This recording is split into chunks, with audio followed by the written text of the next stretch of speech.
Les doy la bienvenida a esta última clase asincrónica de la materia Análisis de las Organizaciones 2. Antes de empezar, quiero felicitarlos por haber sostenido el trabajo hasta este punto. A lo largo de este recorrido fuimos conociendo distintas maneras de pensar, cómo funcionan las instituciones. Vimos cómo se estructuran, cómo se distribuye la autoridad, cómo se toman las decisiones y por qué es tan importante que las tareas estén bien organizadas para alcanzar los objetivos. En esta clase vamos a ver, eh,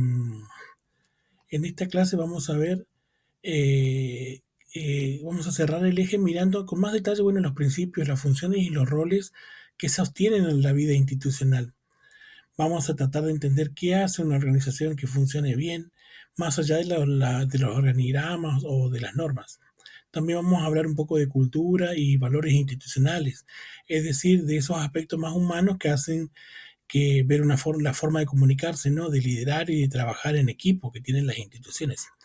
Y finalmente, bueno, vamos a ver algunos enfoques actuales que proponen las organizaciones más participativas, más horizontales y flexibles. Bien, en esta clase va a haber cinco momentos, donde vamos a ver primero los principios clásicos de autores como Fayol, Weber y Chiavenato, después las funciones básicas de toda organización que debe cumplir, después vamos a ver los roles que cumplen las personas dentro de la estructura, después los valores y la cultura institucional y por último los nuevos enfoques sobre liderazgo y trabajo colaborativo. La idea es que puedan reconocer todo esto con su propia experiencia, ¿no? En organizaciones, en las escuelas, en su trabajo o en instituciones que conozcan. Van a ver que muchos de estos conceptos aparecen todo el tiempo en lugares que ustedes conocen. Bien, iniciando con el bloque 1, principios clásicos de la organización. Eh, eh, em, eh, Estas fueron, los principios clásicos, ¿no? Fueron las primeras ideas sistematizadas sobre cómo debería funcionar una organización. Autores como Henry Fayol o Max Weber propusieron una serie de reglas que más allá del tiempo siguen siendo vigentes porque ayudan a mantener el orden, la claridad y la coordinación dentro de una organización, ¿no? Uno de los principios más importantes que propusieron fue el de la unidad de mando. Este principio dice que cada persona debe recibir órdenes de un solo superior. Parece algo simple, pero ayuda a evitar confusiones y conflictos, ¿no? A largo plazo. Pensemos, por ejemplo, en una escuela. Si un docente recibe indicaciones distintas del director, del coordinador y del preceptor, por ejemplo, es muy probable que se generen tensiones. La unidad de mando busca justamente eso, evitar todos estos conflictos. El segundo principio es el de jerarquía, que define los distintos niveles de autoridad. Esto no significa que uno sea más importante que otro, sino que cada nivel tiene su propio tipo de responsabilidad. La jerarquía en este sentido sirve para que las decisiones no se superpongan y para que la comunicación fluya de manera ordenada. Otro principio importante es el de autoridad y responsabilidad. Fayol decía que no puede existir autoridad sin responsabilidad, ni responsabilidad sin autoridad. Cuando una persona tiene el poder de decidir, también debe responder por esas decisiones. Y si se le asigna una tarea importante, pero no sabe, no tiene la autoridad para resolverla, se genera frustración. También, por último, está anteúltimo, perdón, el principio de especialización. Dividir el trabajo ayuda en este sentido a que cada persona se enfoque en lo que mejor sabe hacer. Por eso la división de trabajo por especialización. En la escuela es muy visible porque, por ejemplo, los docentes, directivos, preceptores, auxiliares, cada uno cumple su función diferente, no en función de su especialidad, su tarea que tiene que cumplir. Esta división mejora la eficiencia y la claridad, ¿no? De las tareas de cada uno, que no se superpongan. Eh, por último, bueno, está la función de coordinación, que es un principio muy importante porque no es suficiente con que cada uno haga bien su parte. Lo importante es que estas partes trabajen en conjunto hacia un objetivo común. Y por último, bueno, tenemos el principio de equilibrio y flexibilidad, donde las organizaciones necesitan normas, pero también necesitan poder para adaptarse a los cambios. Chevenato dice que las reglas sirven para guiar, pero son las personas las que las hacen funcionar. Por eso la flexibilidad es una muestra de madurez institucional. Fayol decía que todo, lo resumía todo esto en una frase que decía que administrar es prever, organizar, mandar, coordinar y controlar. Todo eso decía Fayol que era administrar. Y esa idea sigue estando vigente hoy en la actualidad, sobre todo en instituciones que buscan combinar el orden y gestionar mejor los recursos humanos. Bien, avanzando con el bloque 2, funciones básicas de la organización. Pensemos ahora en las funciones básicas, ¿no? Que son las actividades importantes que toda organización debe cumplir para alcanzar sus objetivos. Fayol y Chevenato decían que estas funciones son 4, las más importantes, ¿no? Hay otras, pero las más importantes son 4, que son planificación, organización, dirección y control. Vamos a ver en la tabla que les publiqué aquí en la presentación, que son más las adicionales, ¿no? Tenemos a producción, finanzas, recursos humanos y otros, que ahora lo vamos a repasar. La planificación dice que es el punto de partida. Dice que significa pensar antes de actuar, por eso es planificar, definir qué se quiere hacer, con qué recursos se cuenta y cómo se va a hacer. En la escuela, por ejemplo, planificar es definir los objetivos, el ciclo, por ejemplo, para el ciclo lectivo, eh, organizar los horarios, prever recursos o proyectar actividades institucionales, por ejemplo. Después tenemos el organizar, que es otra función, que consiste en distribuir los recursos y las tareas. Es el movimiento, ¿no? De decir quién hace qué, quién coordina qué, quién apoya y qué controla, ¿no? Si una buena organización, sin una buena organización, los objetivos quedarían solo en papel, en la parte de planificación. Por otro lado, tenemos a la dirección, que implica conducir, orientar y motivar a las personas, ya que no se trata, bueno, solo de dar órdenes, sino de acompañar y generar un compromiso, ¿no? Estable entre todos, donde un buen liderazgo combina la claridad de las decisiones con cercanía, ¿no? En el trato. Por último, tenemos la función de control que cierra este ciclo dentro de las más importantes, ¿no? Que consiste en revisar los resultados de la función de control, identificar los errores, ajustar las estrategias y aprender de la experiencia. Podemos tener en cuenta que no es un control punitivo, o sea, que castiga, sino una instancia de mejora. En función de estas 4 funciones, la de planificación, organización, dirección y función de control, se suman a otras que aparecieron con los años, que son las que se encuentran también en la presentación que les estoy mostrando.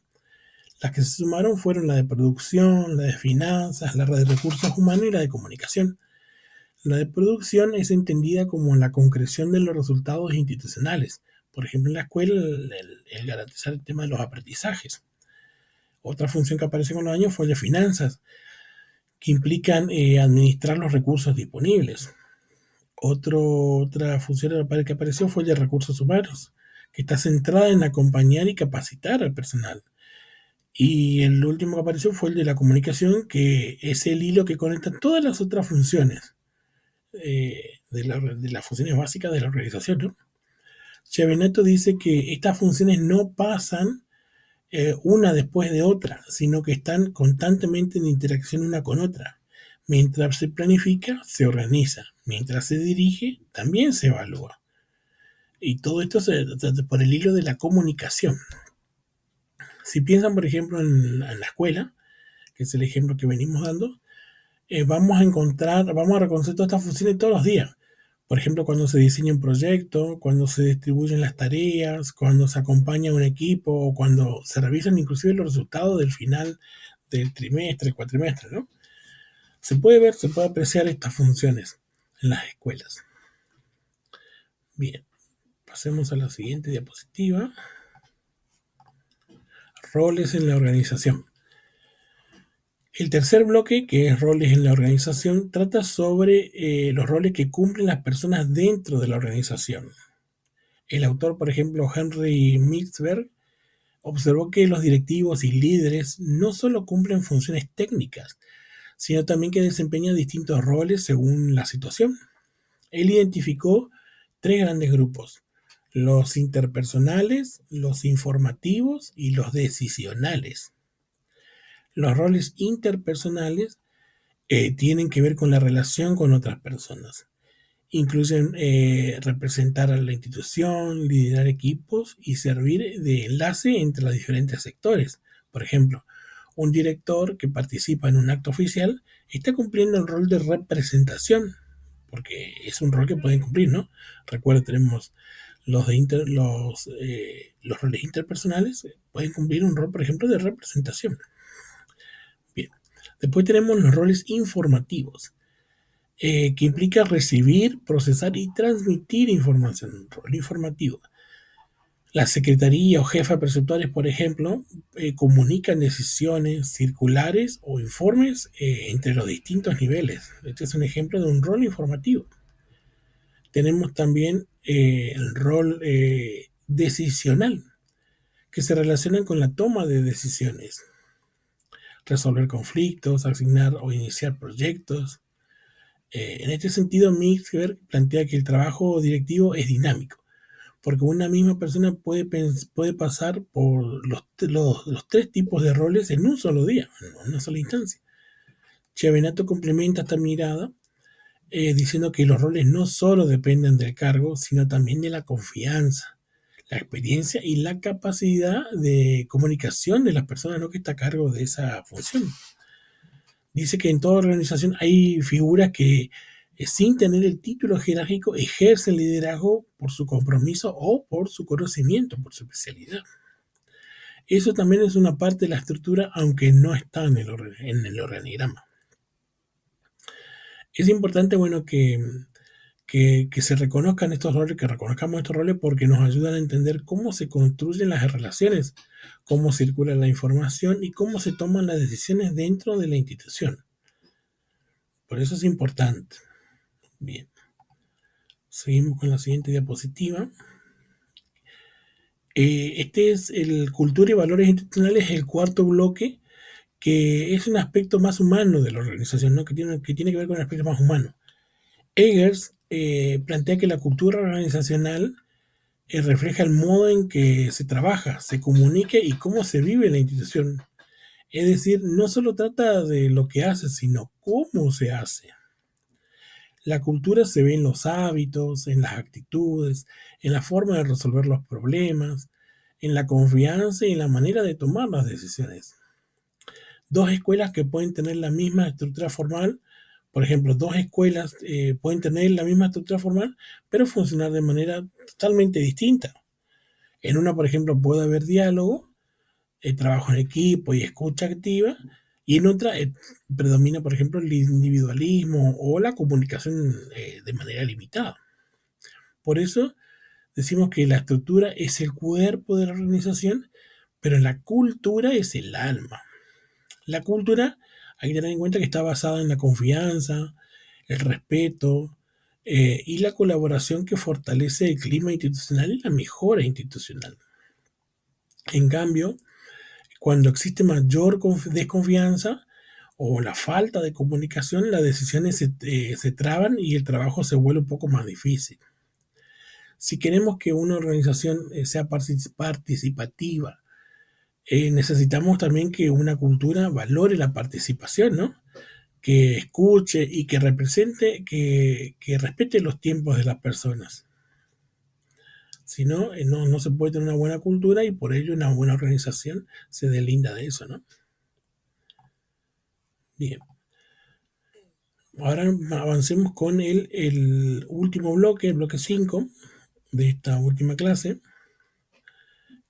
donde veremos los nuevos enfoques organizacionales que buscan representar a cómo se dirigen las organizaciones hoy, ya que las instituciones actuales eh,